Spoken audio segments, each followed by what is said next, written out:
Okay, so today we're gonna be making traditional Nicaraguan Gallo Pinto.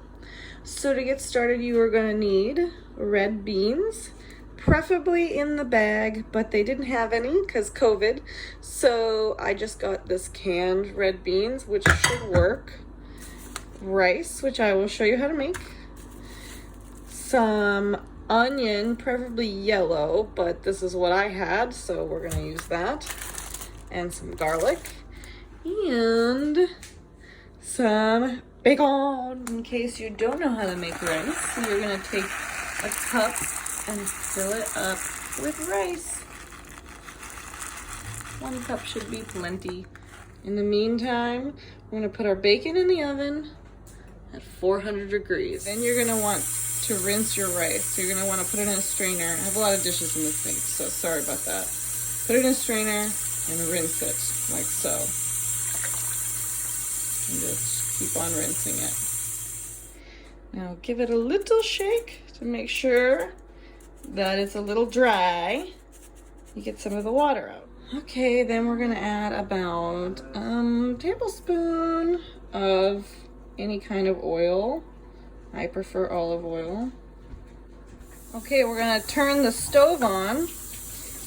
Put it on a medium setting and just start mixing it with the oil and start frying it a little bit.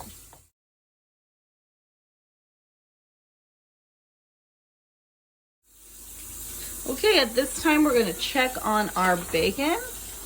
Oh, that is perfect, so we're good there. Okay, we're just gonna pour that into our pan. So right about now, you can start to see little pieces of rice turning brown. They're starting to cook, and you're about ready to add your water and let the rice simmer and cook down. So now that we've got our rice in our pan, and it is starting to get a little toasty, you might start to see some pieces turn brown. You're going to put your water into your pan, or your pot rather, and you just want to make sure that it's a 2-to-1 ratio. So for every cup of rice, you put 2 cups of water. So if you put 1 cup of rice, that's 2 cups of water. If you put 2 cups of rice, that's 4 cups of water. And you want to use the same cup that you use to measure out your rice. Now we have our water in our rice, so just give it a stir and let it sit until it gets to a boil. Make sure you add plenty of salt to your water. Do not be afraid to add some salt, otherwise your rice will turn out very, very bland. Once your water comes to a boil, turn your stovetop on the lowest setting, and notice I'm using the simmer burner, and cover with your lid. You're gonna let your rice sit covered for 20 minutes on that low heat setting.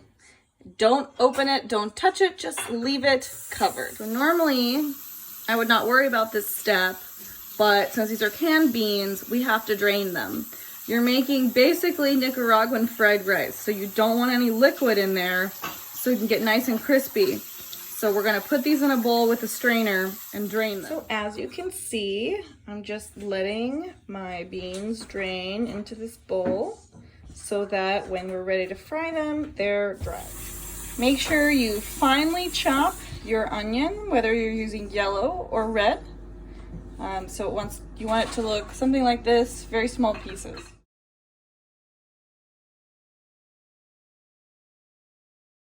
Once we've put our onion in our pan, then you want to get a couple pieces of garlic and peel them and chop them. So my oven timer just went off, so we turn the stove off and let the rice sit for another 10 minutes covered.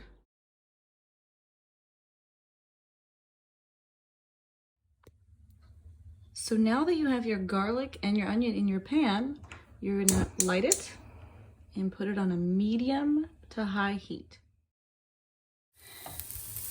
Now it's time to uncover our rice and give a little stir to make sure that if there's any fluid in there, it will come off in that steam. Onions are starting to look a little crisp, so we're gonna turn off the stove until our rice is ready to add in. You no longer see any fluid at the bottom of your pot.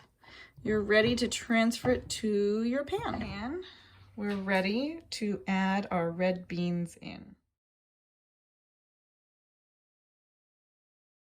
Now that you've added your beans, you're gonna put your stove on a medium to high heat and begin frying. So now that we have everything in the pan, make sure you have plenty of oil, way more than this, ready to go, because we are making a fried rice and this is gonna need to fry for a while to get crispy. Okay, so I know a lot of you don't have a lot of experience cooking, so I just wanna say, don't be afraid to add more seasoning. I think a lot of people are afraid to add seasoning to their food, and then you end up with bland food, and Nicaraguan food is not bland. So I added just a little bit of garlic powder as well as some onion powder. And I realized that we already have garlic and onion in there, but just gives it a little extra flavor. So your beans should start to pop and your rice should start to turn a little brown. As you can see, the rice will start to pick up some of the brown pigment from the beans, but at this point, the rice is still not ready. So at this point, we're starting to see that the color is pretty even. The rice looks very fried. So I would taste it just to make sure that it's got the flavor profile you'd like. Probably add a teeny bit of salt just to be on the safe side. But we're just about done. If you'd like, I recommend taking the bacon you made earlier and crumbling it up and adding it to your gallo pinto, but totally optional. Okay, so now that our gallo pinto is done, you can add some crema, which unfortunately I don't have any crema on me right now, so I am just gonna put a fried egg on top. This is what your final product should look like. And you've now made gallo pinto.